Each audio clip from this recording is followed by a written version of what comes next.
It is nighttime outside, but we all hear a baby crying. The man in the house, surrounded by all sorts of gadgets, cannot understand where such a sound comes from.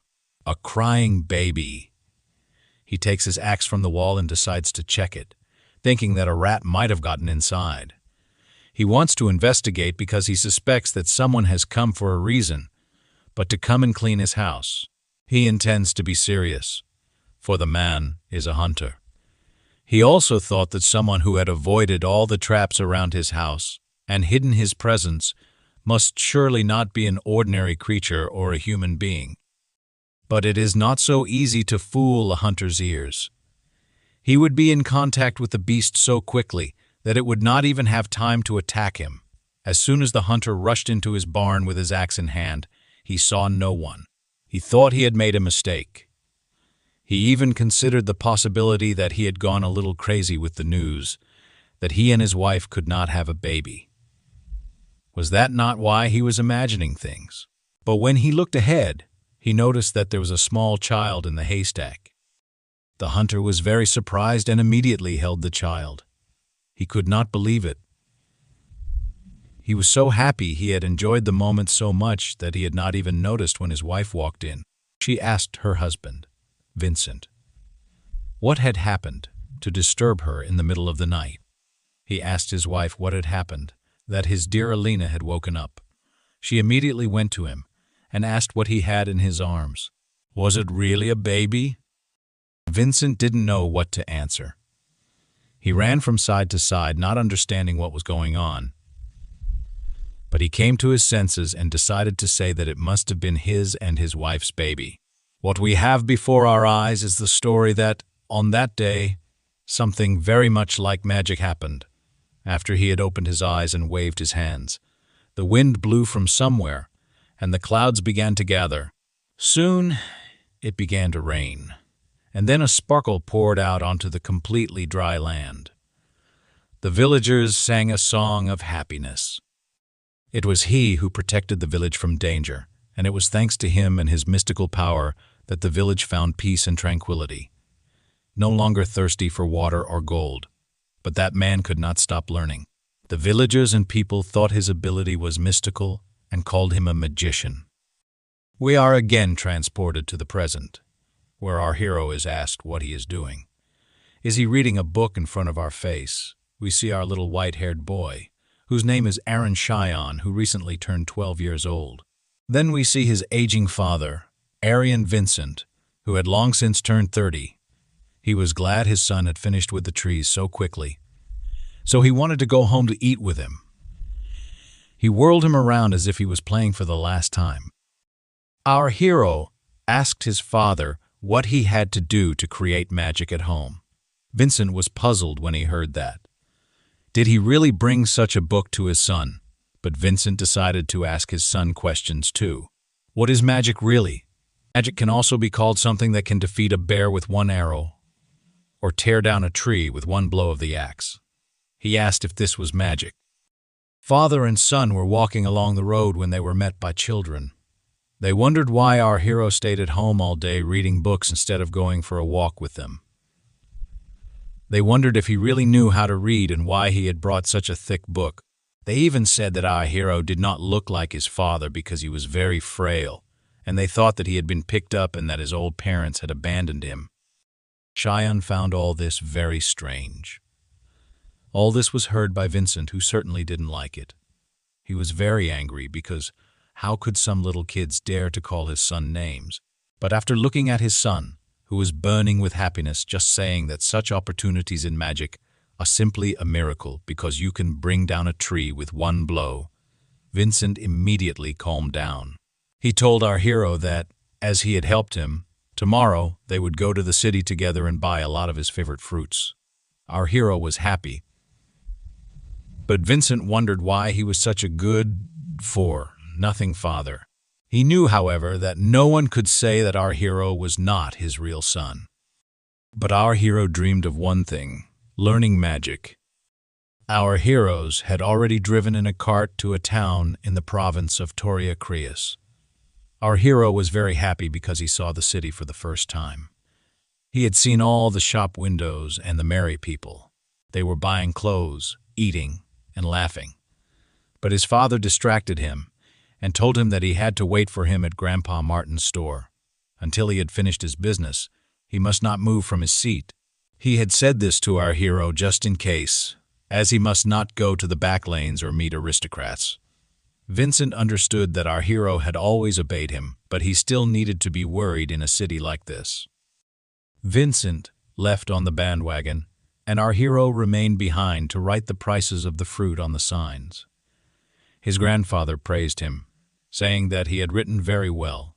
He also expressed his gratitude, as it was very difficult for Grandpa to work alone these days.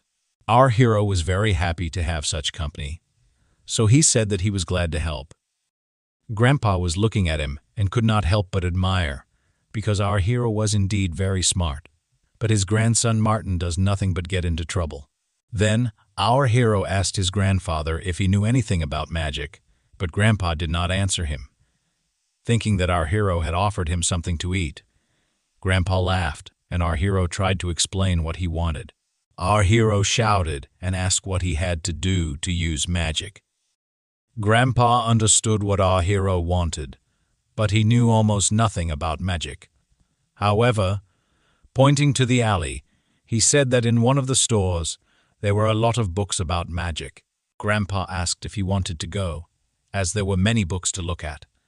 Our hero didn't even ask permission and ran to the store. He said that he wouldn't be there long and would be back soon. Grandpa had taken the book from our hero's hands and was about to open it. He liked to read them and remembered them very much. He opened the book but saw only some scribbles. He immediately took the words of our hero seriously because he had just mentioned that he needed to learn how to use magic. Our hero had already thought that he would be able to touch books with his hands because he was in a store, but the saleswoman told him not to do it. He asked if he could at least have a look at them, but the woman cried out, saying that such books were not for common people, and she didn't think they were the same as the practical books sold in the habashi. She asked our hero what he would do if he left his handprints on the book. Would he really buy it? Our hero began to get very nervous. He didn't think such books were very expensive, and he asked himself where his father got such books. At that moment, a strange man in a hat came into the store. He asked if all the books he had ordered had arrived. The saleswoman asked if it was the chief butler. She knew it was him, so he asked how he could get them. Our hero was trying to leaf through what he had in his hands as quickly as possible, but ironically, he couldn't find anything. Our hero had already left the store and could not understand whether it was possible to find a book to read at all. Our hero was in the street when he noticed that a man was carrying books. He asked himself where the man was carrying them. While our hero was running after this aristocrat, he noticed that the man had just thrown them in the trash. There were a lot of books, so our hero understood where his father had gotten all those books from in their house.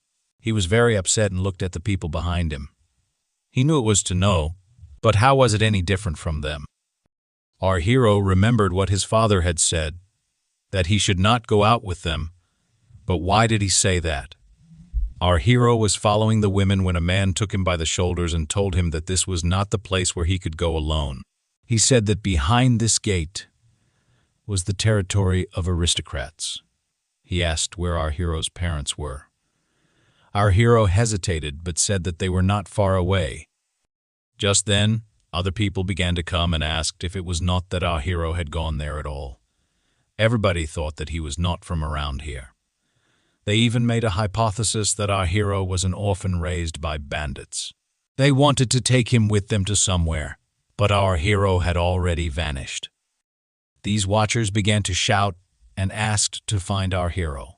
They thought that it was very bad. Our hero had hidden in a flower bed. He always checked if the watchers had gone. He was very frightened and even noticed that his boot had gone very far away. But while he was bending down to get the boot, he heard a conversation about magic. Our hero was very interested because it was very important for him. He heard someone talking to the principal. He had looked at the walls and realized that this was most likely the school of magic. He had heard that pupils were trying to name the most powerful thing in magic. Knowledge had been named, and also efforts had been made, but nothing had been counted.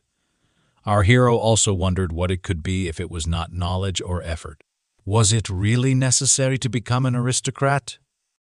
Then, the teacher said that the most important thing in learning magic is discernment. Everyone wondered what insight was. But the teacher said that it is a strange feeling when one knows something but does not know how to explain it. That is clairvoyance. Many scientists have proven this, but don't people understand that 1 equals 2, even without a complex proof? It is a rule that has existed in the world for a very long time. They not only memorize it, but feel it and fully accept the concept. Magic, as well as this thing, has existed in the world since its beginning, so that is why they can experience it fully with insight. The teacher said exactly what our hero had been stuck on in his mind for a very long time.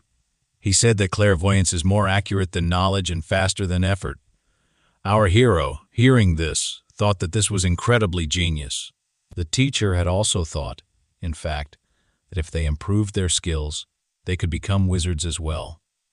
When our hero heard the words "become a magician," he thought, will he get such a chance? But at that moment, the teacher talked to our hero because he wanted to know what the child. Standing behind the wall, our hero was very afraid and surprised.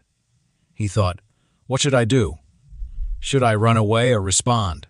After all, he was really in a slovenly state and no one knew what could happen.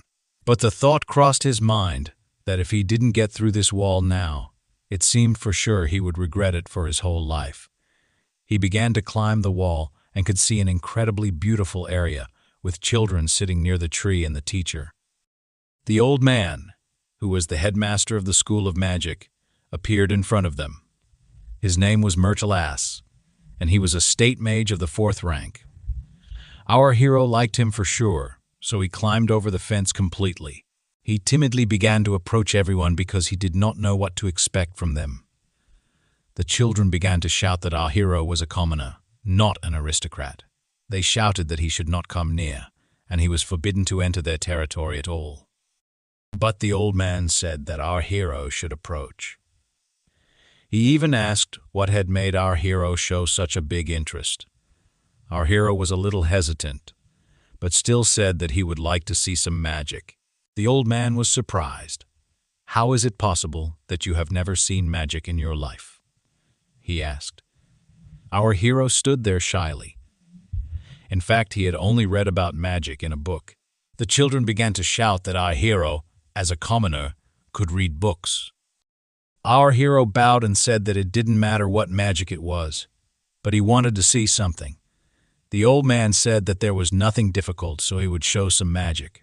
All the pupils began to look at the simple man, who was our hero, and at the old man, who had already lifted his hands up. Our hero was thinking how the wind could be magic, but at that very moment, all the pupils rose into the air. Everybody was having a very good time, but only our hero was afraid he was going to fall down. He cried out in fear and closed his eyes. When he opened his eyes, he saw that he was surrounded by pupils who had already returned to the ground. They were having fun, looking at our hero. The old man, with a kind smile on his face, asked how our hero liked magic. Did he like it? Our hero understood that this is what it means to use magic. The old man even decided to explain what it was.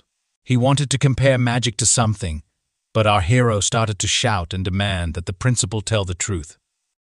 All the pupils were shocked that our hero had treated the principal like this, and even shouted at him, as even teachers cannot talk to him like this.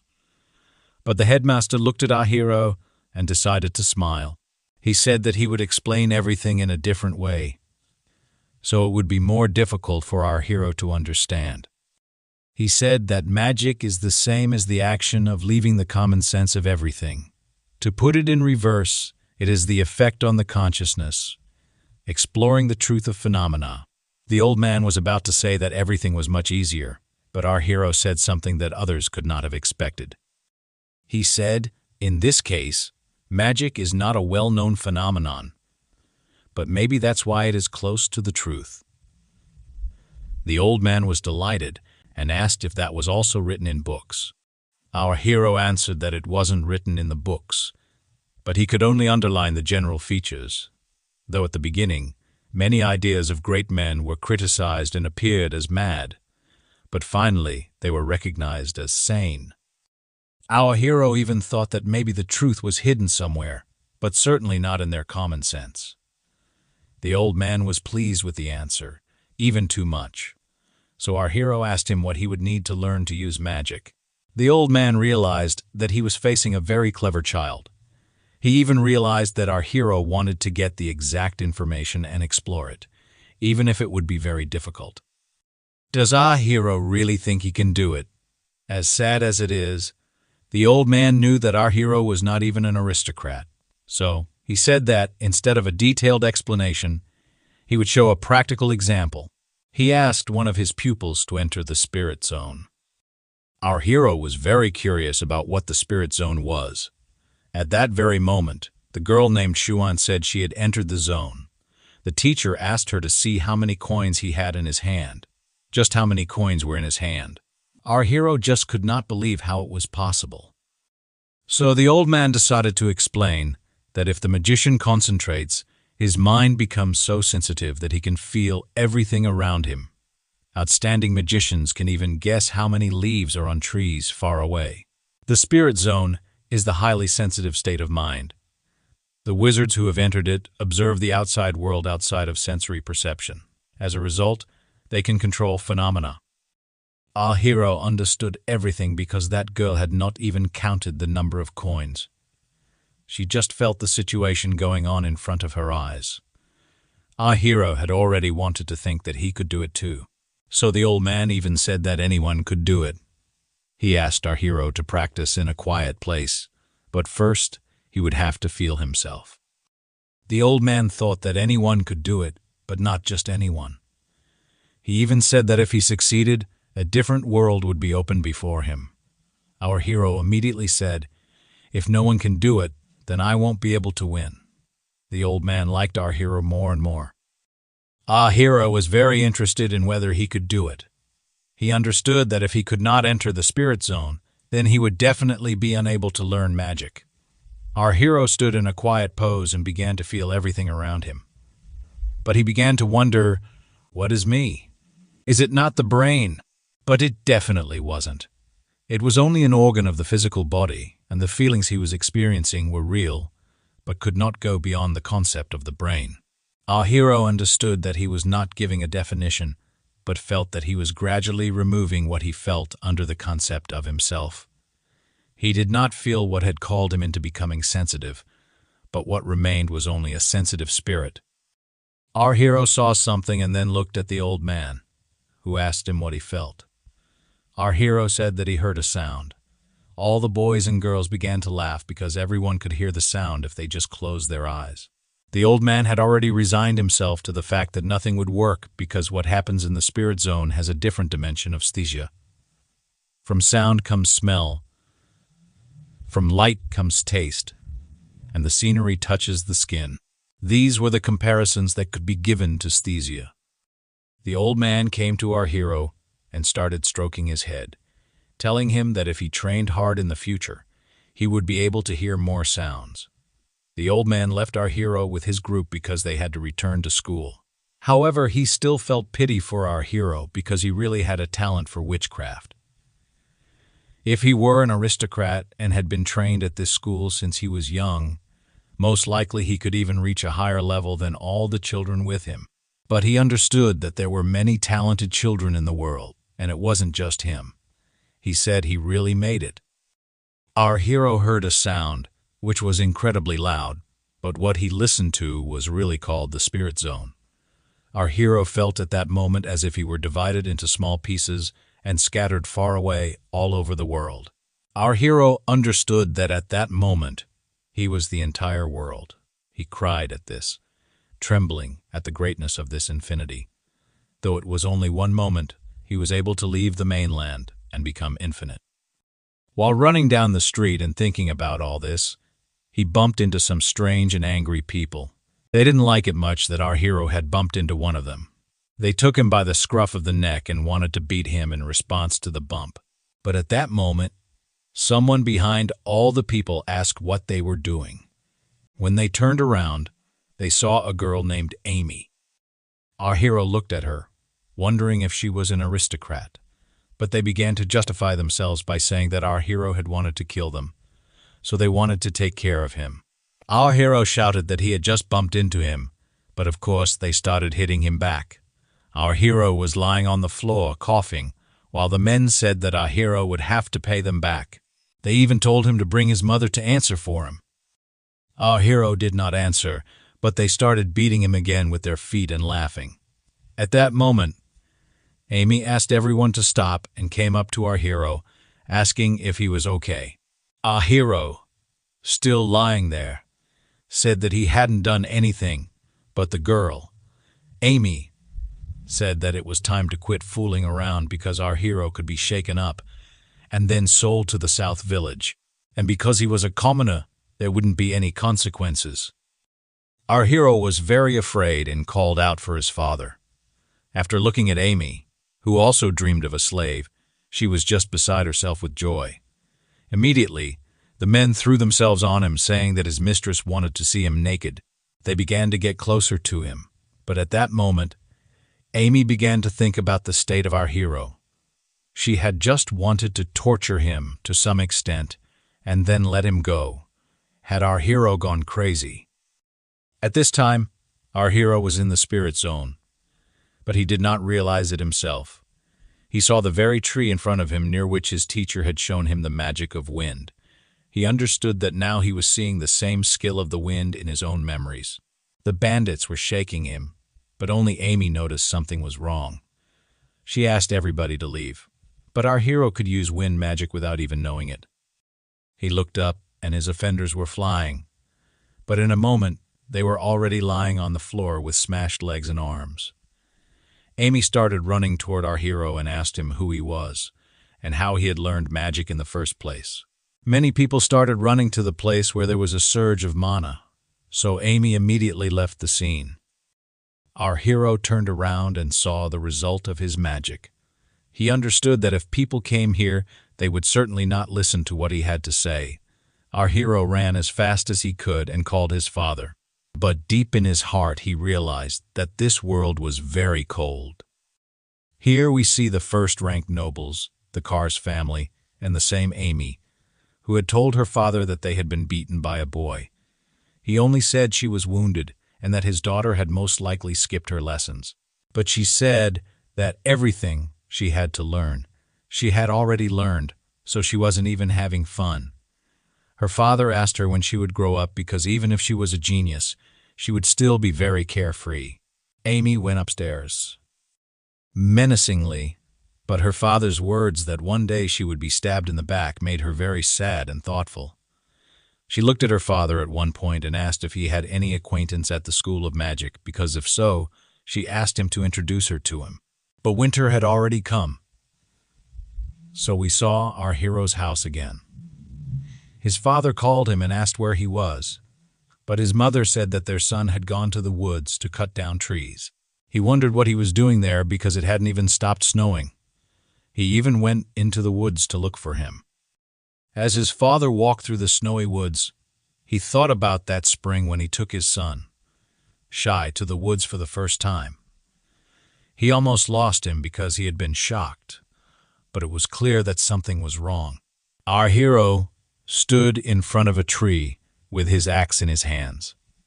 One could think that he was chopping the tree, but he was thinking about the same magic that he had activated on that fateful day. Our hero simply could not use it afterward because it was the magic in which he excelled. Being unconscious, he could not use his clairvoyance to know what happened in the past, all because he had no knowledge of magic. But he could still enter the spirit zone. Being in this state, our hero could feel absolutely everything around him. Touch, forms, smells. He could know everything at once about every tree he looked at.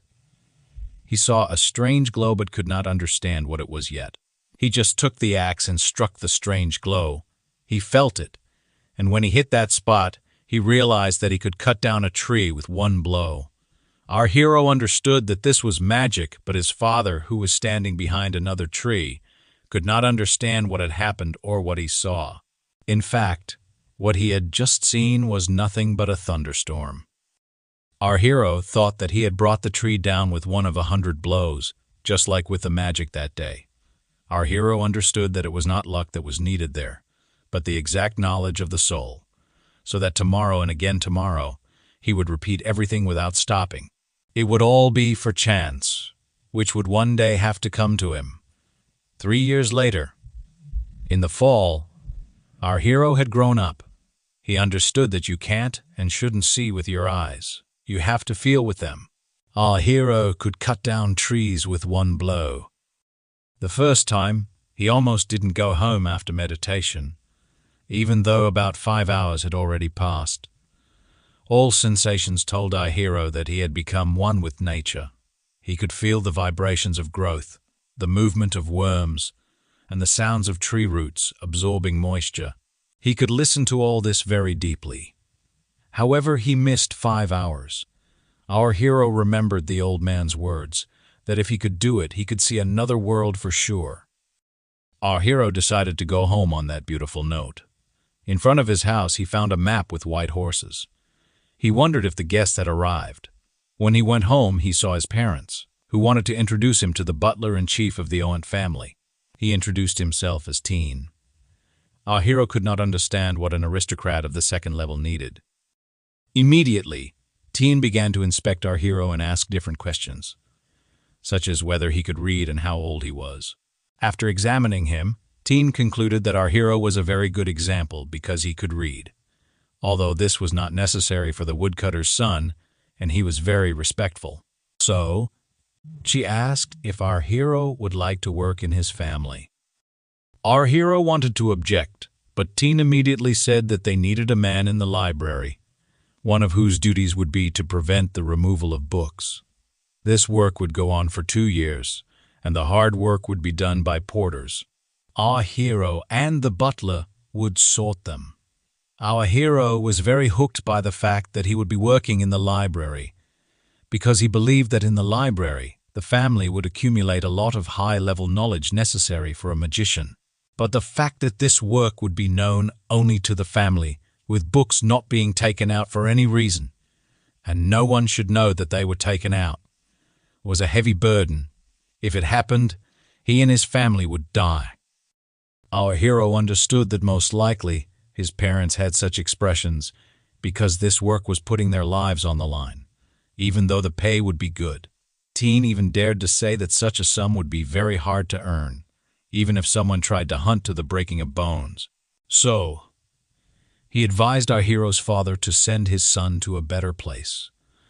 But our hero's father said that he listened to Teen only because he wanted our hero to have all his dreams come true. Teen laughed and asked, "Doesn't your father think that our hero will succeed in something? Most likely he gives him to earn money and nothing else." His father objected. It was clear to Teen that our hero could read, but the butler made it clear that he did not believe in our hero's ability to understand everything perfectly. But if he wanted to fulfill his son's dreams, then why had he been lying to him all the time? We see the memories of our hero's father, who recalled the moment when his wife taught our hero a few words just for fun. He remembered that our hero had learned to read at the age of 6, and he had the appearance of an aristocrat, but the most distinctive thing in his life was his clever head. Did the blood of an aristocrat flow in our hero all this time? Our hero's father had a dream that if he grew up in an aristocratic family, he would have succeeded in life.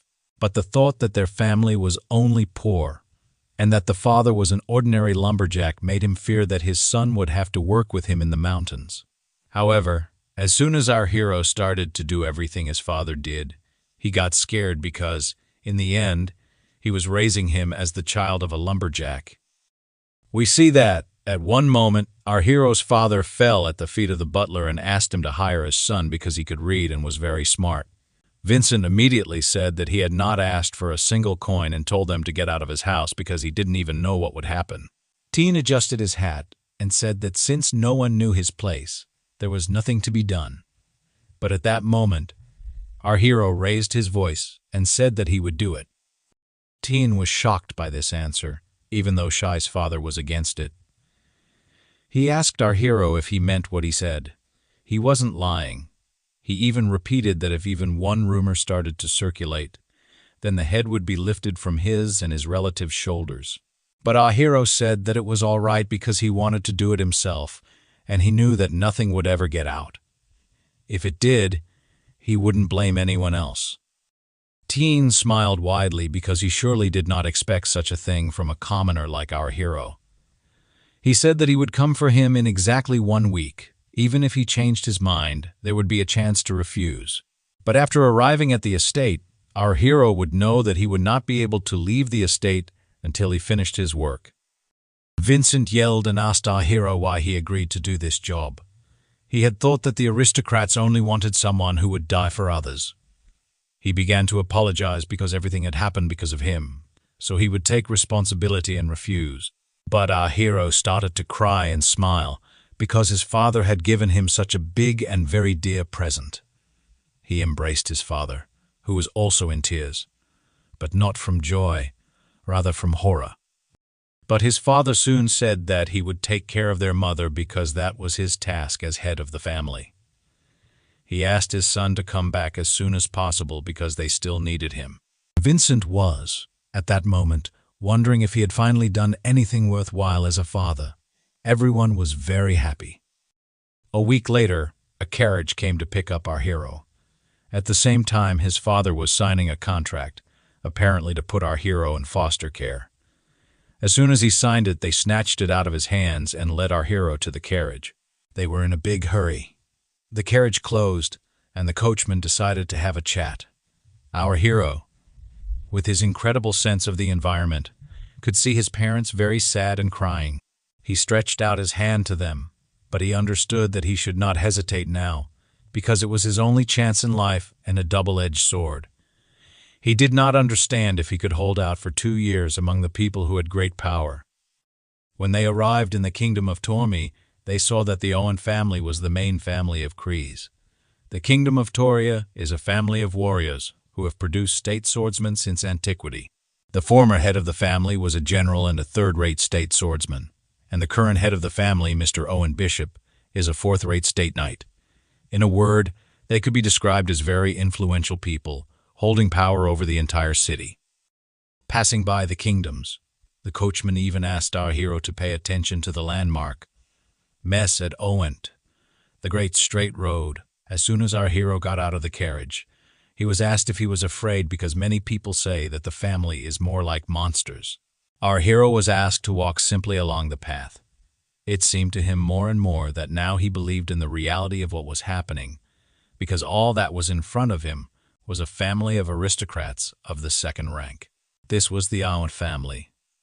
Here were both the work and the rooms for the ordinary life of the butlers, as well as the place where our hero would live. When our hero met with the butler that we already know, he wanted to show our hero what was what. As soon as our hero had been brought to the library, he just could not take his eyes off the books. The butler explained to him that all books being there would be moved to the sacred library, and our hero would have to take care of sorting the literature. Every week, our hero would receive a list, and it would be his job to find those books and collect them in one place. Our hero would work from 9:00 a.m. to 6:00 p.m., but he would not be able to leave the estate even after that time.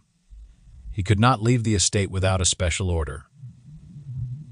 The butler gave a form to our hero and said that the editor would tell him about the rules of the butlers. But did our hero have any questions? After listening to everything Teen had told him, our hero understood that everything he had gotten now was worth betting his life on. So the only question our hero had was when he could start working.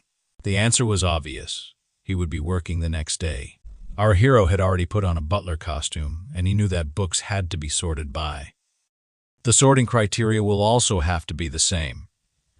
For example, if we sort books by the history of the art of wielding the sword, each person will have his or her own way of thinking. Then, each person, in their own way, defines whether to sort this book as professional swordsmanship or into ordinary sorting. Also, in the process of determining the sorting system, our hero learned that all knowledge is connected to each other, and the linking, important part is history. It is on its line that knowledge is accumulated. So, it is history that is the eternity of knowledge. If, after the perfect study of history, we can add it to other areas, then the rate of learning will definitely increase. Of 10,000 books, about 850 of them are about history. Our hero should read them all in 2 years, just to fulfill his dream and become a magician. At one moment, our hero came to his senses and noticed that the deputy chief butler would be coming. He even thought that he could not allow him to see what our hero had been reading, as it had not been said officially. In his turn, Teen said that our hero was a good sorter and asked if our hero was working late again. Our hero was serious, so he stood up immediately and said that it was true. But he did not praise our hero. He told him that he must not allow his condition to worsen, as all responsibility lay on him.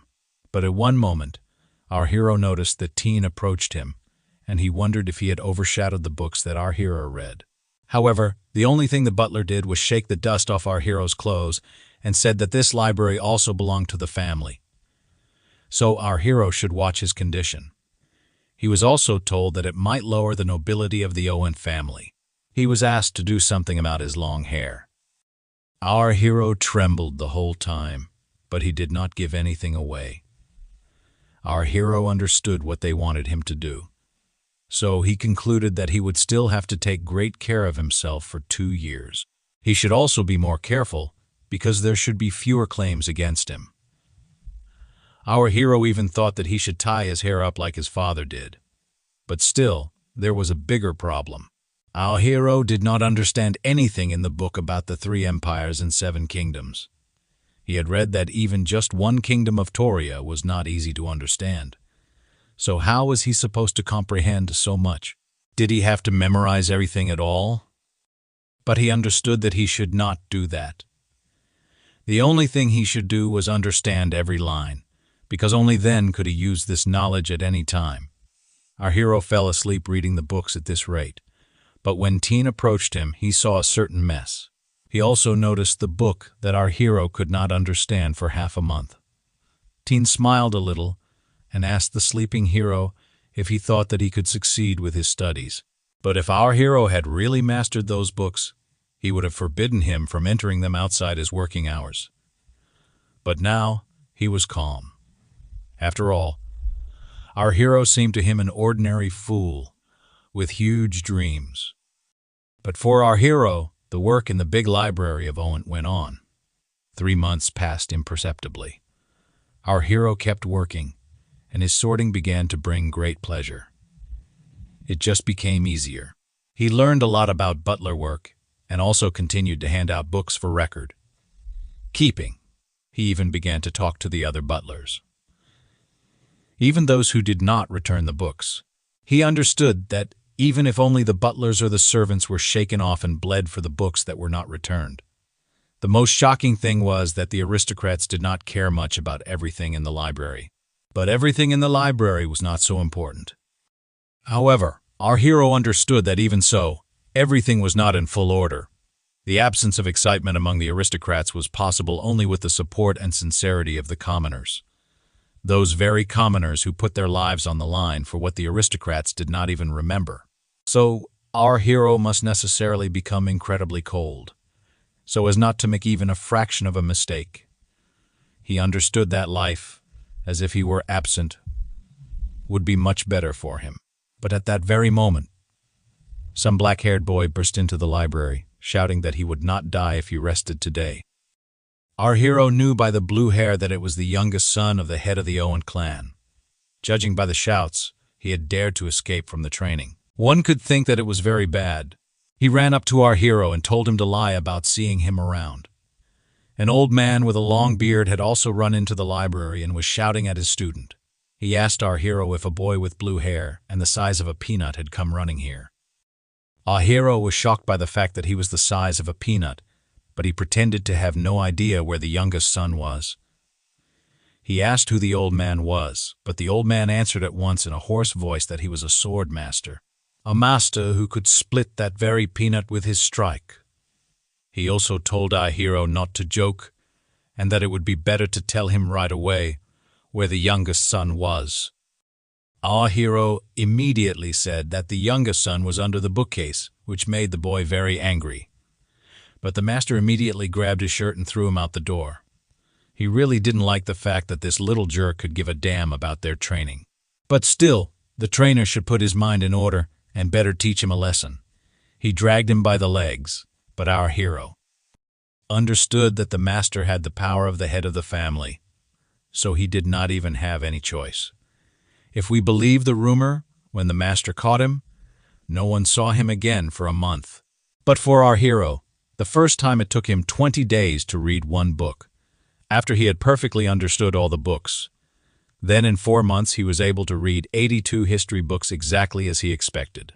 He thought that the difficulties arise only from the beginning, because in no book there was anything that our hero did not know. If you create a base, then, of about 20,000 books, the remaining 650 will not have almost any meaning. During the reading of history books, doubts began to rush in the head of our hero. Is mastering history the right choice? However, when he studied the actions of magicians within history, he became more and more sure of the correctness of his choice. If the scientist studies theories, then the magician is the person who materializes this theory into reality. A magician and scientist are equal. However, even at such an outcome, the reason why not all scientists are magicians is that they cannot enter a zone of spirits. In other words, if we add knowledge to our hero's spirit area, then this will be the beginning. Our hero had been pleased because, apparently, he really could become a magician. But the gates of the library opened and the black-haired youngest son entered. He was very angry at our hero. He said that he could stay in that very hell only because he wanted to kill our hero. Our hero could not accept the fact that he was very stubborn, but still, he asked if it was true that he had come because of what had happened. The blue-haired man did not wait for an answer, and immediately said that was why he had come. Did our hero know how much he had suffered? He went up and down the cliff more than once, and when he had no strength left in his hands and thought he would die, he was saved by the fact that he wanted revenge on our hero. Our hero understood that the younger son's anger had really reached its limit, so it was already frightening. The younger son asked our hero if he really thought he was acting this way, just because he had suffered a little. But he was mad because he had asked our hero for a favor and trusted him. But he had blurted it out. It was the first time he had seen such cowards like our hero. While our hero was being pressed, he thought that people having powers often adjusted the situation to be comfortable for them. But the only thing our hero said was to ask what he could do instead. The younger son only smiled and said that that would not be enough as an apology, so he simply asked him to follow him. They came to the parade ground where they practiced with the sword. The younger son said that he would show him how to do it. Our hero was only thinking about how hard he would beat him. Our hero understood that even if he beat him, he would bear it because it would be better than just dying.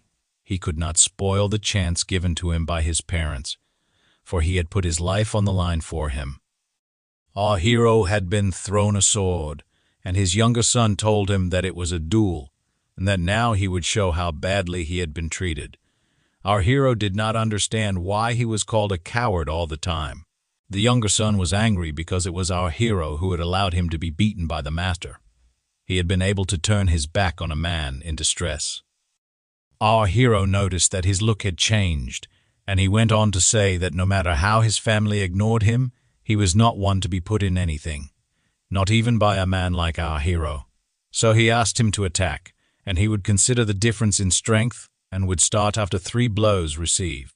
Our hero understood that he was a man of the other clan, but he also understood that the wooden sword they had in their hands was strong, and asked if that was also written in books. Then our hero would have to go home. How would our hero survive? Our hero, however, realized that he would have to use all of the skills he had learned, and he had 3 tries. The first blow of our hero did not pass. He was able to parry the attack. Our hero couldn't understand where it came from. The second blow didn't go through either. So the younger son asked if our hero was holding a sword at all. Our hero didn't care because he was only counting how many blows he had left. But one. Our hero entered the zone of spirits and began to see through his enemy. The younger son could not understand what was wrong with our hero. He was about to attack, but his sword just broke. He could not believe his eyes. Our hero looked at all this and understood that he was able to do it. Our hero had calculated everything because he could feel everything with the first attack. With the second attack, he calculated the time of his opponent, and with the third one, he did what was necessary. That thunderous blow, which he had practiced countless times during 3 years, paid off. The younger son was looking at our hero and could not understand where the hell he learned how to do this. Our hero explained that it was not art, but a thunderbolt. He explained that his father worked in the mountains, and he followed him and simply cut down trees. But since his physical strength was not enough to cut, he learned this technique to make up for his weaknesses among lumberjacks. This is called a thunderbolt. But the young son did not understand how he could just cut down trees and learn it. Himself, after all, holding a sword for 15 years, such a technique is simply impossible to obtain just by cutting down trees. My youngest son's memories came back to us. He remembered that once upon a time, someone else had also been able to do it. When he was 12 years old, they were able to explore the ability of their family. They even realized at that moment that the ability of the second master was too great for his peers. The son named Rai adopted all the genius of his father, and everyone decided to celebrate it. But Rai, all the time, just could not catch up with his brother, which really pissed him off. He was looking at our hero and saw his brother in him. He began to behave aggressively, and our hero did not understand what he had done. Was he tactless? But the younger son asked him to shut up and took his iron sword from its sheath, throwing it to our hero. He said that since their weapons were out of order, the victory was not yet decided. If he learned how to destroy the sword, the younger son should deal with our hero according to his level. He told our hero that they would decide the winner in a month, using real swords. Our hero was holding a sword in his hands, and his hands were shaking because he could really die. He begged the junior master to reconsider because he had not learned anything. But the younger son was adamant. That was why he gave him 1 month. He said that if our hero was so good as to have mastered the technique, he would think of something. He even said that our hero must not run away and must be able to do better than that. Our hero sat in front of his books again, but he was very depressed. He had found out that children of the Oda family have distinctive features, both black and blue hair. The head of the family has black hair. The eldest son with black hair is the state swordsman of the 6th rank. The eldest daughter, with blue hair, is also very capable but chose music instead of a sword. She is now a pianist in the kingdom. The second son, Rai, with black hair, is called the undisputed genius. Unlike the top-ranked black-haired brothers, Ryan was not too capable, even though he had a personal mentor. Everybody knows about it. Our hero was very upset because he understood that he had to put up with all the beatings. And now he had just scratched the pride of a man who had lived his whole life being compared to his brother and others. He thought they were all incredible. He thought that if the problem didn't involve books, he wouldn't have to die. Our hero wanted to feel sad. But he needed to think of something because he should focus on becoming a mage. He had lived in the mountains, so he was confident in his endurance. If he had learned at least a way of protection, he would probably survive. It was, at this point, our hero realized he needed to do all that he could. Meanwhile, Ryan was training and had already completed the 100th lap. The coach was pleased because the record time had been reduced. He even asked if something had happened to make him train so obediently. However, at that moment, Ryan asked, "What is this? Is it training?" He was still standing on his 2 legs, so he asked for something more powerful. The old man thought about it. He knew something had happened, but from the old man's eyes he thought it was because of his elder brother, Rai. But it could not be. The only decision of the old man was to tell Ryan that if he dies, it will not be his fault. What we have before us is the scheme. It was something that Ryan had long studied. It gave the notion that magicians have a spirit zone. It was a scheme that only swordsmen had. Any person has an idea of their physical body, but the scheme can be called an embodiment of its extremity. It is said that due to this, masters of schemes can ideally borrow all the cells of their body. Our hero, after reading this, thought, "Isn't it the exact opposite of the spirit zone? But should he try it?" At first he decided to feel himself, but concluded it would be ineffective to practice the technique scheme, which is the exact opposite of the spirit zone. He even thought about the girl he had met 3 years ago. She also used the scheme, but such a level at such a young age seemed very surprising to him. Even so, our hero thought he should practice a few sword techniques based on the spirit zone. First of all, he started with cutting in 8 directions. Meanwhile, Ryan's training continued. He was very angry because he did not have a scheme. His teacher watched all this with horror. He stopped Ryan's sword and said that was enough training for today. Then, he asked Ryan what he was thinking about. Ryan decided to have a little laugh and said that he felt he would die in his hands. Ryan was asked if he knew that, but he only said he didn't know what he was good at. However, he knew what he was bad at. The teacher said that was why he was not a genius. Ryan was very offended and said that he knew this, so he asked him to stop. But the teacher, with a smile on his face, said that geniuses know what they are geniuses at and what they are good at. In contrast, the efforts of a genius are actions without any doubt, with which they accomplish what they are good at. What the ones like them are really afraid of is the effort to master what they cannot master themselves. It is like a flame of striving to give up what they cannot do. That's what you might call the natural order. Enemy of genius, Ryan smiled because he found it strange to hear such things. He even said that he liked this consolation better than anything he had heard before. But still, he was not discouraged. If it was an ability that he could not get at first, he could just obtain it through persistence. He was determined to win for sure. Exactly what is called the art of the sword is a set of dynamic sports that sets the goal of getting rid of a living being.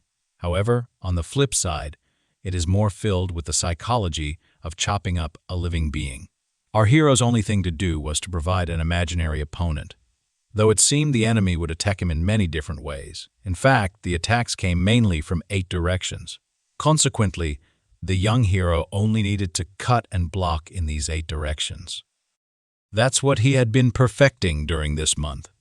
Our hero repeated these movements day after day. When he finished the first hold, he immediately began the second one, attacking step by step. He repeated movement after movement, but at one moment he let go of his sword and realized this was the way chosen by swordsmen. They chose to repeat the same action. In principle, the world of the sword is as boundless as magic. Thinking about the consequences, our hero asked to be excused because, most likely, he would not be able to return home alive. However, we can notice that he certainly didn't regret anything. Even though he was at the crossroads of life and death, his eyes had seen such an incredible world. Before us appeared the Colosseum, which was illuminated by a small amount of light. Ryan was already standing, ready to begin. Still, he asked our hero if he was ready. What Ryan did not like was that his enemy, our hero, could achieve such great results in only 1 month. Our hero had changed beyond recognition. Ryan had to accept that the last time they met, he couldn't hold a sword, and now he was so calm, even though he held a real sword in his hands, ready to fight to the death. Ryan began to feel even more wound up and wondered if our hero had the same talent as his brother, a genius. However, as soon as he thought about it, he decided to start his attack because, in his mind, there was no scenario where he would lose. Our hero watched Ryan attacking him and understood that their levels differed significantly. There was not the slightest doubt. But even so, our hero could feel something that ordinary people could not. He could see the very way of the sword. Ryan couldn't believe that his enemy could see his sword. Was our hero not afraid of it? But our hero kept repeating to himself that, even though he couldn't conquer the fear of death, the essence of fear is his death in the future. The future is just an illusion that doesn't exist yet. If he does not imagine the next moment at all, then any man can jump from a cliff. It was not just a willingness to die, but also the control over all his bubbling emotions. At that moment, Ryan's eyes began to glow because he, too, was not afraid of death. He rushed to fight our hero at once. However, our hero foresaw this and blocked an attack from the right. Ryan thought that our hero could block his strike, but he believed there were walls in the world that couldn't be overcome by tricks alone. Ryan drew his sword and started attacking even harder. Each attack was extremely hard and fast for our hero. Our hero worried because the speed at which he could recognize the sword movements with his senses simply wasn't enough for him. Ryan managed to wound our hero in the chest, causing blood to appear on his clothes. A strange glow filled Ryan's eyes because he knew the next blow would follow. Our hero tried to dodge the attack with a sudden assault and succeeded. Still, he couldn't understand what he was doing wrong. Ryan, on the other hand, began to smell victory. He mocked our hero, asking if he realized how weak he was. He explained that Ogun's sword technique was originally created for training with a big sword, so our hero simply couldn't withstand Ryan's heavy attacks.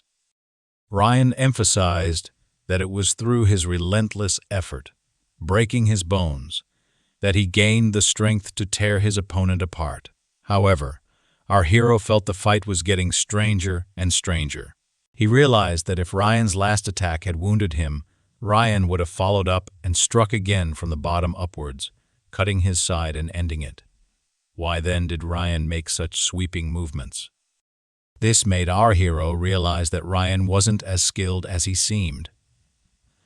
Ryan didn't understand the art of the sword as well as he believed. He relied heavily on techniques but lacked the insight required to use them effectively. With this realization, our hero decided to reduce Ryan's supposed combat power. With newfound understanding, our hero ran at Ryan. This sudden shift surprised Ryan. He couldn't have expected that our hero would advance with such force. Ryan failed to comprehend why he found it so difficult to block such seemingly ordinary skills.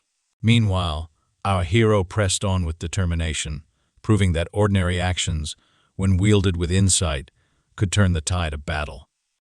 Ryan's stamina had decreased to a minimum, but he kept his rhythm to conserve energy. Ryan grew furious. How could it happen that, in front of him, stood a true copy of his brother, a genius? Memories flooded his mind of how his brother had smirked, his expression bordering on insanity, as if he were untouchable. His brother had made it clear through his demeanor that Ryan was not even worthy of looking at him because his powers were beyond comprehension. Ryan, now consumed with anger, began shouting that his goal was to become the best swordsman in the world. He rushed at our hero. Our hero, confused, questioned Ryan's actions. Did he not think at all? Upon closer observation, he noticed that the movements of Ryan's sword were impossible to read. They were so fast and chaotic that our hero could not counter them effectively. He realized he was facing a myriad of possibilities, making it nearly impossible to predict Ryan's next move. Our hero had already received the latest blow, noticing it only at the last moment. At that very instant, the force of the strike caused his sword to fall from his hands, or so it seemed. In reality, it was Ryan's sword that had fallen. Ryan couldn't believe what had happened. At the very last moment, our hero had managed to change his grip and deflect the blow. Ryan, stunned, was filled with disbelief. His thoughts raced with one question. Who is this person in front of me? Meanwhile, our hero, equally surprised, could hardly comprehend his victory. How had he managed to win such a grueling battle? He began to wonder what would happen next. Despite this being a duel, Ryan was an aristocrat. Having struck Ryan's pride once again, our hero could only imagine the possible repercussions. Standing with his sword drawn, our hero faced Ryan, who began beating his own head in frustration, admitting defeat. Ryan declared that if our hero killed him, he wouldn't resist or complain. Our hero asked if he was joking. Ryan, confused, started to reply, but our hero interrupted, questioning whether Ryan truly believed he would survive if others discovered our hero had killed someone of his rank. Ryan tried to justify their duel by stating that they had put their lives on the line, but our hero shouted back, emphasizing that Ryan had chosen to risk his life. While our hero was only fighting to stay alive, their duel, from the start, had been absurd. The blame lay solely on Ryan for initiating it. Ryan, taken aback, asked our hero if he was the one who betrayed him. He accused our hero of lacking respect. However, our hero countered with a sharp argument, asking if Ryan had considered the predicament he had been put in. Trapped between Ryan, his youngest son, and his fencing instructor, the situation was far from ideal. If Ryan had been an honorable man, he would never have forced his butler into such a position. Our hero concluded by pointing out that a man deserving recognition should have faced his teacher with pride, not arrogance. Ryan, finally understanding the perspective of an outsider, realized he had acted shamefully. He admitted to himself that he had behaved like a complete bastard. Our hero, exhausted, collapsed to the ground, barely able to move. Ryan, observing him, struggled to understand the stark contrast. Where was the cold-blooded warrior he had just fought? Before him sat a frail boy who could barely stand. Despite this, Ryan couldn't deny that he was in the presence of a true genius. Unlike his brother, Ryan did not laugh at our hero. Instead, gathering his strength, he faced him with respect. Breaking the silence, Ryan asked for our hero's name. Our hero, wiping sweat from his face, replied that his name was Sharon. Ryan introduced himself in return and, to Sharon's surprise, extended his hand in friendship. The scene shifted back to the library, where the chief butler, Ango, praised Sharon for sorting more than 7,000 books out of 10,000. He commended Sharon for his excellent work during his first year at the Great Library of Owen. A year had passed since Sharon began working there, and as the number of books to sort decreased, his productivity had significantly increased.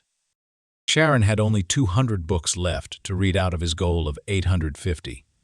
He could now read more than 3 books a day and was on the verge of achieving the knowledge he had long desired.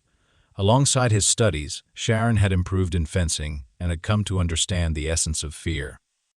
Reflecting on his journey, Sharon acknowledged how close he had come to death but remained resolute in his determination not to give up. Gradually, he approached his goal. Another significant development was his newfound friendship with Ryan, who now spent time with him in the library. Ryan, fascinated by the vast collection of books, marveled at the treasure trove his family possessed. He questioned whether his family had read all of them.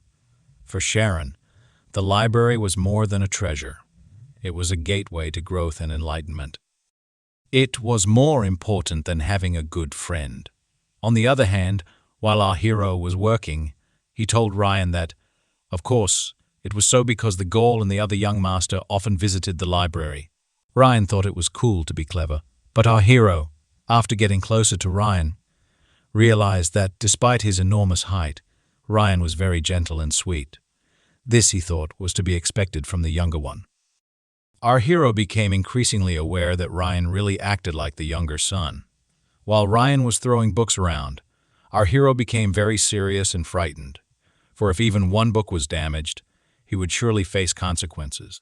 Ryan, however, calmed our hero, saying he couldn't understand how a book could be more important than a human life.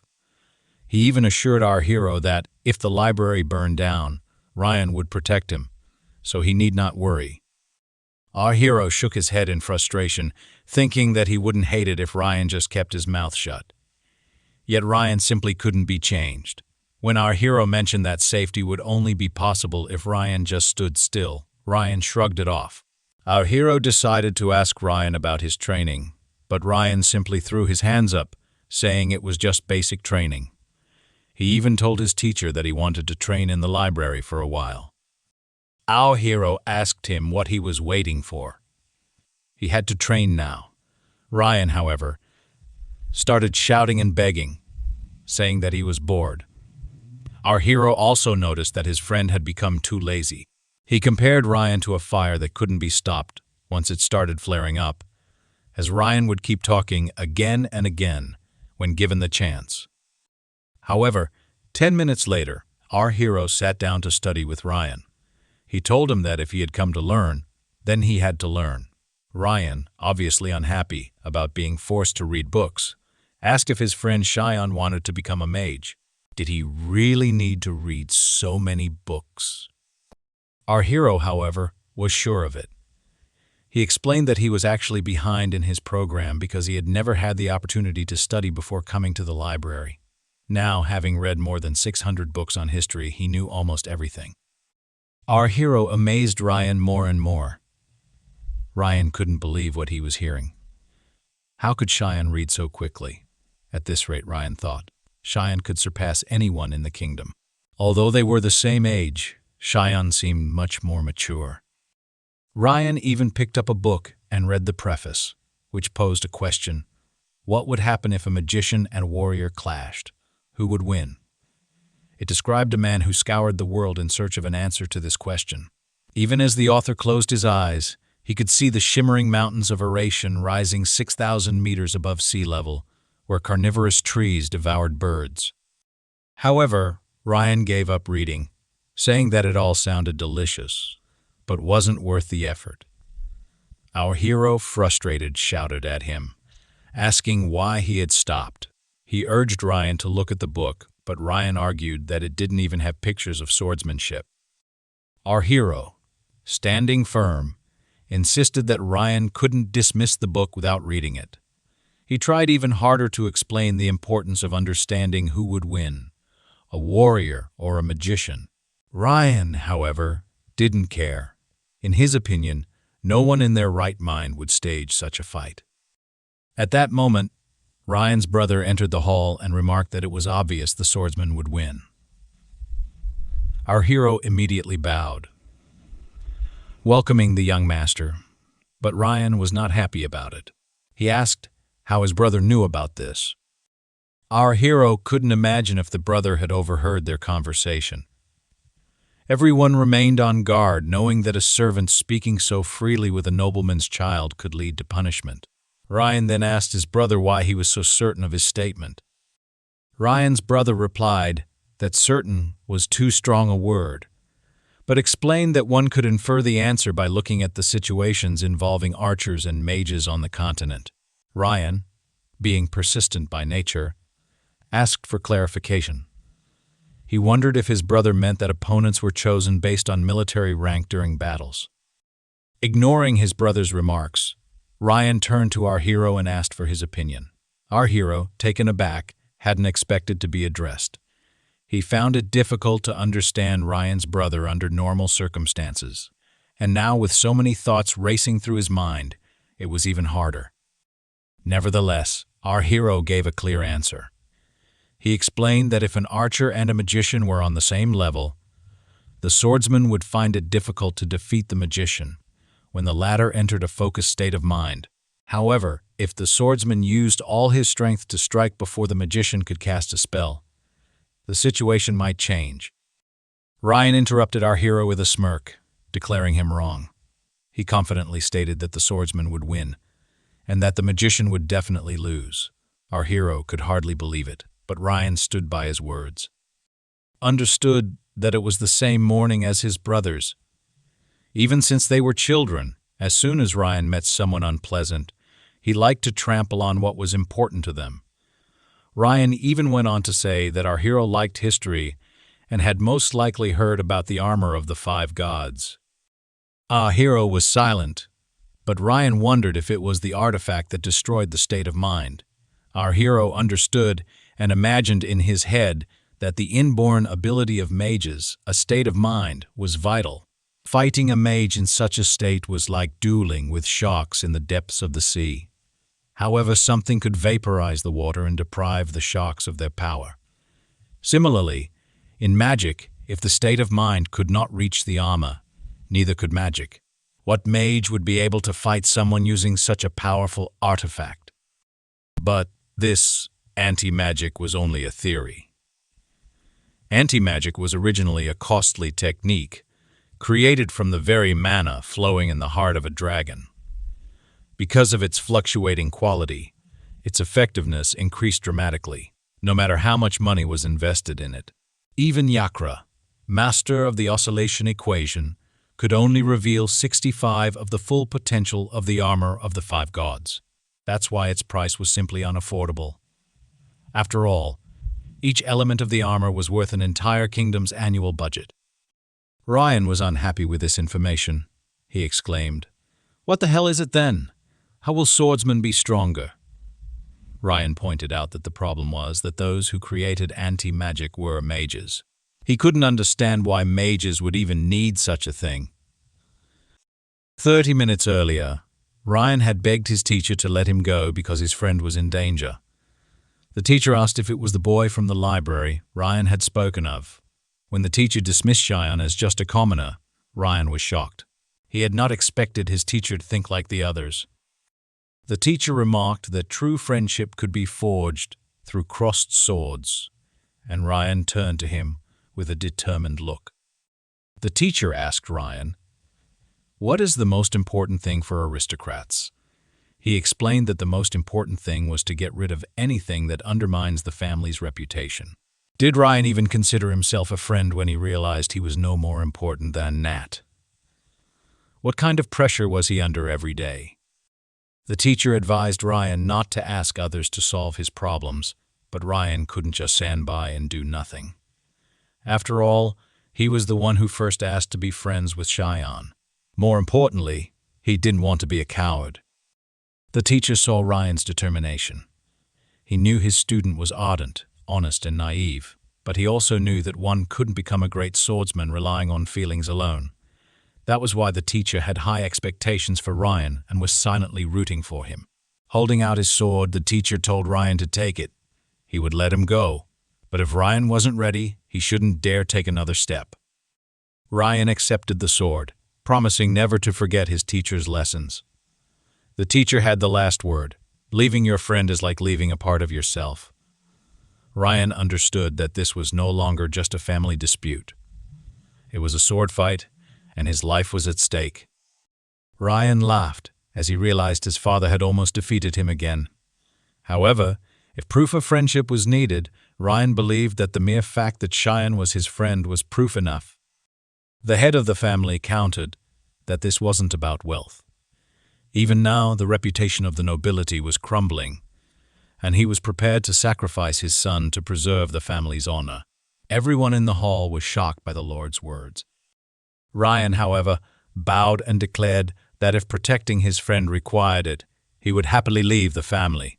His father told him to raise his sword, saying that if Ryan truly considered Cheyenne his friend, he should be willing to risk his life for him. At that moment, Ryan began drawing his sword from its sheath, surprising his father. The head of the family couldn't fathom his son ever raising a sword against him. Ryan clarified that he wasn't pointing it at his father. He was merely demonstrating his confidence. The father, bewildered, remarked that Ryan didn't associate with other noblemen. How could he keep someone of a lower station near him, except to assert his own superiority? Ryan refuted this, saying that Cheyenne was a much better man than he was. All Ryan wanted was for his friend to shine brighter. The head of the family turned to Cheyenne, pointing a finger at him. He asked what Cheyenne had done to drive Ryan to such madness and make him call Cheyenne a friend. Cheyenne wanted to respond, but Ryan rushed to stop him, vowing to protect him. Cheyenne told Ryan to calm down, insisting it was his responsibility to stand up because he had been the one to suggest their friendship. Even if he had to choose between his life and their friendship, Cheyenne declared he would never regret being friends with Ryan. Cheyenne's fiery speech moved Ryan to tears. Ryan admitted that Cheyenne had said exactly what he wanted to say. Even if Cheyenne was banished, Ryan vowed they would remain friends. The display of loyalty and emotion resonated with everyone in the hall. They realized that, despite their maturity, they were all human beings with feelings and emotions. True friends never turn away from one another, and everyone dreams of having such a friend. At that moment, the family's grandfather appeared. He commented on the commotion, remarking how incredible youth was. The sister felt relieved, believing everything would be fine now that their grandfather was present. The head of the family, however, was thrown off guard. He had expected his father to arrive later, but the grandfather explained that his friend had left early with the young maid. Cheyenne was stunned to see General Toria himself, a third-degree swordsman and Ryan's grandfather. Sitting down, the grandfather remarked that the hall was as lively as ever, and youth was indeed a remarkable time. The head of the family, losing his fervor, tried to justify the situation by claiming that the family's image had already hit rock bottom. The grandfather, however, cautioned against making hasty conclusions. He revealed that he had been observing the situation from behind the scenes and suggested hearing everyone out. The eldest daughter, Raina, was the first to speak. She stated that, despite meeting Cheyenne only yesterday, she found him clever and talented. Moreover, he had fulfilled all the requirements of his contract and was supposed to leave the mansion that day. Given the circumstances, she saw no evidence of ill intent on Cheyenne's part. The grandfather nodded, then turned to Ryan's older brother, Rai. Rai began by admitting he didn't like Cheyenne, much to their father's satisfaction. But Rai continued, saying that his personal feelings didn't matter. He had no right to dictate whom Ryan could be friends with and simply wanted the matter resolved so he could return to the royal palace. The grandfather listened intently, chuckling as he commented that he preferred the lively atmosphere of the mansion to his own home. The grandfather decided to ask someone who knew our hero better than anyone else. He called upon Uran, the deputy butler. He understood that, as servants, they were forbidden to voice their opinions, as they followed their master's will. However, Uran stated that Cheyenne had done the work entrusted to him perfectly and had even finished it 6 months earlier. The chief butler was furious, but the grandfather asked him if he had known about their friendship. Uran admitted that while he was aware Cheyenne frequently spent time with the young master, he didn't realize they were friends. He added, however, that if Cheyenne were just a child, he wouldn't have been able to sort through 10,000 books. Everyone noticed that the tension in the room had eased, except for Ryan's father, who still wanted to punish Cheyenne. At that moment, the grandfather intervened, stating that he could not allow it. Ryan's sister didn't understand what was happening, but their father seemed pleased. He explained that he now realized Ryan and Cheyenne were genuine friends. Nevertheless, he believed the situation needed to be resolved quickly, as continued delays would lead to rumors that political opponents could exploit. The father emphasized the importance of the family's position in the kingdom. Even Rai had a certification test coming up, and the grandfather acknowledged the challenges of managing such a large family. Grandfather turned to Cheyenne and remarked that he was a clever boy who should understand the gravity of the situation. He then asked Cheyenne what he thought. Although the grandfather had observed that Cheyenne had taught his grandson the meaning of true and sincere friendship, he questioned whether Cheyenne could end things here. Cheyenne's response surprised everyone. He stated that he couldn't end it. He explained that if he were a liability to Ryan, he would leave and never see him again. However, this wouldn't change the fact that Ryan was his friend. Taking all factors into account, he declared that he would follow any orders given to him. Ryan was deeply saddened and worried. He believed that even if Cheyenne survived, it would be a relief. However, he also understood that abandoning his friend would be like abandoning a part of himself. Unable to accept this, Ryan raised his sword. His sister screamed for him to stop, but it was too late. Ryan plunged his sword into the floor, declaring, "I am Ryan Owent, the third son of the Owent family. From now on, I will be the sword of Cheyenne." Their father cried out in despair, calling Ryan a complete fool. At this point, the narrator provided historical context about the oath of knighthood during the chaotic formation of the Kingdom of Toria. Smaller nations were united under Aulus, the strongest ruler. Instead of exiling defeated kings, they were allowed to govern their territories, leading to the creation of nobility. The legendary knightly oath was a pledge to become the sword of a lord, granting the status of nobility. Ryan's act shocked everyone. However, Ryan was pleased because he knew he couldn't take back his oath. Cheyenne approached Ryan and asked what he had done, but the grandfather interjected. If Ryan truly declared himself Cheyenne's sword, the grandfather remarked, then Cheyenne must be extraordinarily clever. The grandfather asked Ryan what made Cheyenne shine so brightly in his eyes. Ryan replied, "The sword does not judge, it only protects." The grandfather laughed heartily, saying that while immature people must start somewhere to reach great heights, Ryan's swordsmanship was laughably poor. He pitied Cheyenne for having Ryan as his sword. The grandfather then stood and declared that it was over. He instructed Cheyenne to take care of his grandson. Cheyenne smiled and thanked the grandfather for his approval. The grandfather, however, wasn't finished. Since Ryan and Cheyenne had sworn loyalty to one another, he insisted on bringing Cheyenne's parents to the mansion. Cheyenne protested, but Ryan explained that it wasn't just because they were friends. He believed Cheyenne had the power to attract people, a trait Ryan admired deeply. Ryan boldly stated that he was willing to stake his life on a man like Cheyenne. Embarrassed by Ryan's words, Cheyenne blushed and remarked that Ryan would have to work harder if he planned to protect him. As they were talking, Ryan's sister entered, asking if it was true that Ryan had lost a duel. When she saw her brother on the floor, Ryan shouted at her to leave. Cheyenne, however, noted that Ryan's sister had been a great help to them this time. Ryan then asked what their father and grandfather were doing. His sister replied, but before she could explain fully, the scene ended with Ryan realizing that the family dynamics were far more complicated than he had imagined. But Ryan's brother smirked and said it was obvious. Since there was great demand for it, mages could make an enormous fortune from it. Wizards were, in his opinion, literally lining up to sell it. That's why there was no need to buy such a priceless artifact. Ryan's brother made his familiar smirk and asked if everyone understood what he was talking about. He stated that mages were, in his opinion, a miserable class of people selling their people's weaknesses for profit.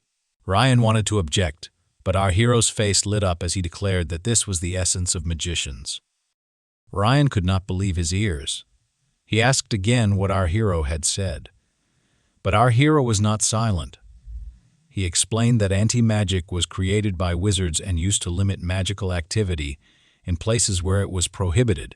Yes, it was also successfully used as protective equipment in magical schools. Although it could be used against wizards, it didn't belittle its value as the fruit of intellect, voluntarily given for the benefit of the world.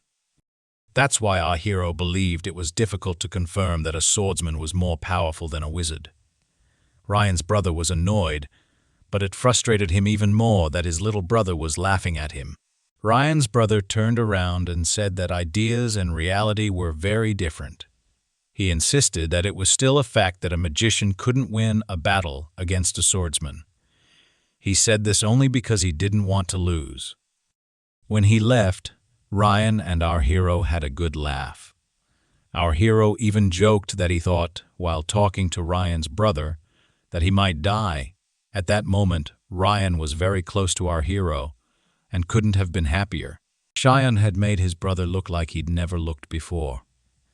Ryan said that if Cheyenne's tongue had been a blade, he could have become the best swordsman in the world. This whole situation was a breath of fresh air for Ryan. It even revealed that, as Ryan's brother had said, ideas and reality might be different, but an exploratory mind is ruthless in experimenting, even on its weaknesses. It made one wonder, is it possible that this intelligence exists for the sake of world peace? 6 months passed after these events. At that point, the chief butler announced that they had finished much faster than expected. All the wonderful moving of the books had been done 6 months earlier. What moved the butler most was the fact that books, neglected for 20 years, had now been perfectly sorted. Another butler asked Teen if he felt sorry for letting such a good worker go. Surely they could have used some excuse to prolong his contract. But Teen dismissed the comment, saying the man was just talking nonsense. On the other hand, Teen thought about our hero, who was sitting in the library. Teen reflected that, while it was easy to close a book, it was another thing to close a book. It was another thing to close a book after having read hundreds of pages. Our hero's dream had finally come true, but he couldn't rejoice for long. Ryan ran into his room and asked our hero if he had finished his work. If he had, would he be ready to leave? At that moment, Ryan noticed that our hero had indeed finished his books. Our hero remarked that there was nothing left to read. It was simply unbelievable for Ryan. Sitting with our hero, Ryan thought that this person, who had shocked him so much, must not be from this planet. He approached and started embracing our hero in every possible way. This made our hero feel uncomfortable, but despite that, both Ryan and our hero were very happy. Our hero even offered to let Ryan go play together. Ryan, who had been hiding his friendship for so long, felt sad about it. But hearing it now made him feel better. Our hero couldn't believe it either. Ryan was finally ready to let go of his insecurities. So worried about it, and in fact he was very sorry too. They had met in the library most of the time and had hardly spent any time together. Our hero was incredibly curious about what his friend did with his life, but Ryan immediately said that now he could show everything and even more, because today all his family had gone away. Our hero went outside, where a huge mansion appeared in front of him. He was frightened by such a big building, but he still could not believe whether he could really enter it, even through the main gate. Ryan assured him that nothing would happen because his family would only return in the evening. When they went into the mansion, our hero noticed how quiet it was. He also realized that one room in the castle was as big as his whole house. He could not believe that someone like Ryan came from such a wealthy family. However, he must have been mistaken, for Ryan's room was the smallest one at the end of the corridor. It looked like a small room used for rest after training, and Ryan lived there. Our heroes had fun for the last time they were together. They played cards, but Ryan didn't like that our hero kept winning. He even suspected that our hero was using his state of mind. However, our hero laughed and said it was simply that Ryan had a habit of putting the card forward when he took an ace. Besides, it was evident when Ryan decided whether it was a pair or not. Ryan couldn't understand how our hero could notice so much, but it didn't take long for our hero to explain. He said that sometimes observation gave the best results when one wasn't focused on any particular detail. By observing the enemy as a whole, one could anticipate their plans. Ryan's head was almost exploding from all this information and from the fact that he had lost yet again. He asked himself if this method could help him awaken his own scheme. Our hero, on the other hand, reassured him that such observation had helped him enter the state of mind. Ryan's head felt like it was boiling because, at one moment, he understood everything, but in the next he understood nothing at all. Our hero noticed a book in Ryan's window, a novel. He wanted to read it because lately he had only been reading books about simple history. But when he turned around, he saw that Ryan had already fallen asleep at the table. Apparently, Ryan was very tired. Our hero checked his watch and wondered if Ryan's family would return soon. He heard the sound of a piano, but after some thought, he remembered that only one person could play that instrument, the court pianist, Ryan's older sister. She turned around and asked how our hero liked the piano sonata. Our hero was very nervous, thinking they might not have noticed him, but when he entered the room, they asked if he was new. Our hero explained that he had been sorting books in the library for a year. Judging by his sister's reaction, she knew about our hero from rumors. She even knew he was smart beyond his years. She asked if our hero had ever played the piano. But our hero, not wanting to lower his guard, hesitated. After all, Ryan had said his sister was the worst person on the estate. Despite this, she invited him to sit down so she could teach him how to play. Our hero couldn't believe she was actually asking him to sit next to her. But Ryan's sister reassured him, saying no one would scold him since she had allowed it. Our hero realized she was insistent and decided he could not refuse. Besides, when else would he get the chance to sit at a piano? Ryan's sister began teaching him different notes and sequences. She showed him how to press the keys, and our hero found himself enjoying it. He liked listening to her instructions. She praised him, but at one point he asked if he could play himself. She comforted him, saying everyone started by failing, but when our hero touched the keyboard, she immediately realized he was pressing all the keys wrong. Despite this, he pressed them with confidence. She debated whether to stop him because he was doing everything wrong. However, as he continued, she noticed that his melody began sounding almost correct, as if he were trying to mimic her performance. Our hero was using his own, and she gradually realized he was improving with each note. She couldn't understand what was happening. It wasn't something she could call a proper game, but his insight was so powerful that he immediately grasped the essence of it. She even wondered why someone as talented as our hero was a butler at all. He was also incredibly cute, she thought. As she noticed his intense focus, our hero suddenly stopped. He had seen her expression and thought he had allowed himself too much. At that moment, a voice called out, asking Ryan's sister to stop playing. It was Ryan, upset because he had only recently managed to sleep, and now she had begun playing as soon as she arrived. Ryan's annoyance vanished when he saw his friend, Cheyenne, there. He asked what Cheyenne was doing there. Ryan's sister, surprised, asked if the two knew each other. Although our hero wanted to deny it, or rather didn't know how to respond, he felt very worried about their friendship being revealed. But Ryan said that our hero was his friend. Our hero had tried to hide everything. But Ryan assured him that even if his sister was a naughty witch, she wouldn't care about such things. Our hero could not understand how Ryan could be so casual about this. He was in shock. At that very moment, he saw Ryan's sister in front of him. She said there was nothing wrong with it because if her brother declared them friends, so be it. She remarked that her brother was a pitiful man but always took responsibility for his words. She then asked our hero what he was thinking about while playing the piano. Our hero couldn't comprehend anything because the wall of common sense he had built over 16 years had been completely shattered. Madam didn't even seem to care about her brother's friendship with a peasant, which left our hero puzzled. He began to question Ryan about why he had called his sister a nasty witch when she was actually a good and beautiful lady. At this moment, Ryan broke into a cold sweat and tried to convey through his expression that she was indeed a witch who could devour someone whole. However, his sister suddenly interjected, calling Ryan a bit underdeveloped, but expressing relief that he had such a friend as our hero. While Ryan's sister chatted sweetly with our hero, Ryan jokingly asked her why she wouldn't take him in because our hero was so cute and could be part of their family. His sister was surprised, asking if they were so close that her brother was ready to give her to their new friend.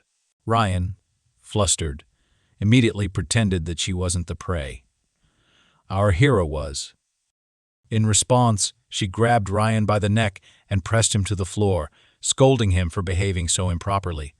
Our hero, on the other hand, was utterly confused. As soon as he tried to understand the nobility, all his preconceived notions were turned upside down. After Ryan was beaten by his sister, he asked her why she was at home since she had just arrived. She replied, asking if he knew that Paradise would be getting certified today. She had come to pick him up, and they were leaving tomorrow. She added that Grandpa would be arriving later to see him. At that moment, Ryan slumped, mumbling that it was about time to undergo some sort of certification. Our hero, having no idea what this was about, noticed how sad his friend looked. He soon learned that the certification license was the standard for archers and mages, recognized not only in the kingdom, but also across the entire continent. Each year, about 1,000 people took the test, but only 20 passed. There were also non-certified licenses. Graduates from Kingdom, approved institutes, such as the Academy of Magic Alphas, could become non-certified mages of the 10th rank. They could later increase their rank by earning achievement points through associations and guilds. Despite the existence of non-certified licenses, the certification test was in high demand because it offered fame and fortune. Ryan's sister noted how remarkable it was that their older brother, Rye, was taking the test at the young age of 18. Ryan explained that geniuses were different and that the family fully supported them. His sister, instead of mocking him, told Ryan to be strong and offered to cook something for dinner. She patted his head, saying seafood had arrived from the king's palace and that she would prepare it herself. As she left, she told our hero it was nice to meet him and asked if they would meet again. Our hero was fascinated by her and wondered if they would meet again, considering he would be leaving the mansion tomorrow. He asked Ryan if his sister had a boyfriend. Ryan laughed, noting how curious our hero was, and our hero quickly dismissed the question, insisting it didn't matter. Ryan, however, couldn't stop smiling mischievously. Ryan ran to his sister and shouted to the entire castle, asking if she had a boyfriend. Our hero chased after him, trying to gag him. The servants, overhearing the commotion, were confused, unsure of what they were shouting about. Ryan's sister dismissed the situation, saying they were just children fooling around. She calmly instructed the servants to prepare fish and headed to the kitchen. Meanwhile, a strange man, observing the scene, asked if Ryan had any meetings planned or who the young man was. The chief butler reassured him that no meetings were scheduled. Recognizing the boy, the butler called him into the office. Meanwhile, Ryan was seen in the woods training. His teacher was thrilled that Ryan had resumed training, though it had been a year since he had last shown such enthusiasm. The teacher suspected that if Ryan got into the palace, his attitude towards studies might change. However, the teacher acknowledged that the main challenge was Ryan's scheme. Just as Ryan was distracted, the butler rushed over, asking him to return to the palace. Ryan asked who had sent the butler, adding that if it was his sister, she could wait. Her father allowed her to do what she wanted, but the butler said that Ryan's sister wanted him to know that his temporary butler, Cheyenne, was in danger, or rather about to die. Ryan immediately spat out his water, unable to comprehend what had happened. Shouldn't Cheyenne have returned home today? The little butler knew nothing except that Chief Butler Lewis had sent a report to the head of the family. The mistress claimed it was all because of Cheyenne's relationship with Ryan. Our hero immediately left to get dressed, ready to leave for the mansion. The master asked Ryan what had happened to make him leave in such a hurry. Ryan, without hesitation, explained everything. He revealed that Cheyenne, his friend and butler, had been discovered by his father. Ryan said he believed his father would forgive Cheyenne if he vouched for him and promised to continue training later. However, his master told him otherwise. Our hero, already in the mansion, was kneeling in the hall before the head of the family. He was told he would be executed. No one understood what had happened. Teen felt pity for him, thinking he should have known the line he must not cross. Ryan's sister tried to intervene, but their father silenced her. The chief butler's report indicated that Cheyenne had been too careless in his relationship with Ryan. The head of the family asked our hero if he had read the contract. He added that if there were no objections, the decision would stand. However, he gave our hero the chance to say something. Our hero raised his head and asked, "If I am a friend of the young master, what will happen to him?" The servants were shocked, unable to comprehend why he would worry about Ryan in such a dire situation. Ryan's sister was equally taken aback, wondering how our hero could focus on her brother under these circumstances. The head of the family was unimpressed. He called our hero a fool, just like all commoners, and asked what could possibly happen to a nobleman because of his association with him. Undeterred, our hero held his head high and confidently declared that Ryan was indeed his friend. They had been friends for a year and would remain so. The head of the family, perplexed by his calm demeanor, accused him of being flippant about the Owent family. He ordered the chief butler to take care of our hero discreetly. Ryan's sister attempted to speak again, but the head of the family dismissed her. He stated that our hero had confessed, and his decision was final. Many butlers sympathized with our hero, but knew they could not interfere in aristocratic affairs. At that moment, Ryan burst into the hall, declaring that he would not allow this to happen. He demanded to know who had given permission to execute his friend.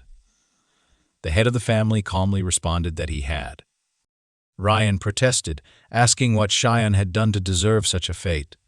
His father explained that Ryan could not fathom the complexities of nobility. While his family dealt with such matters, Ryan could continue enjoying the privileges of being the son of an aristocrat. Ryan retorted that privilege meant nothing if it required sacrificing his friends.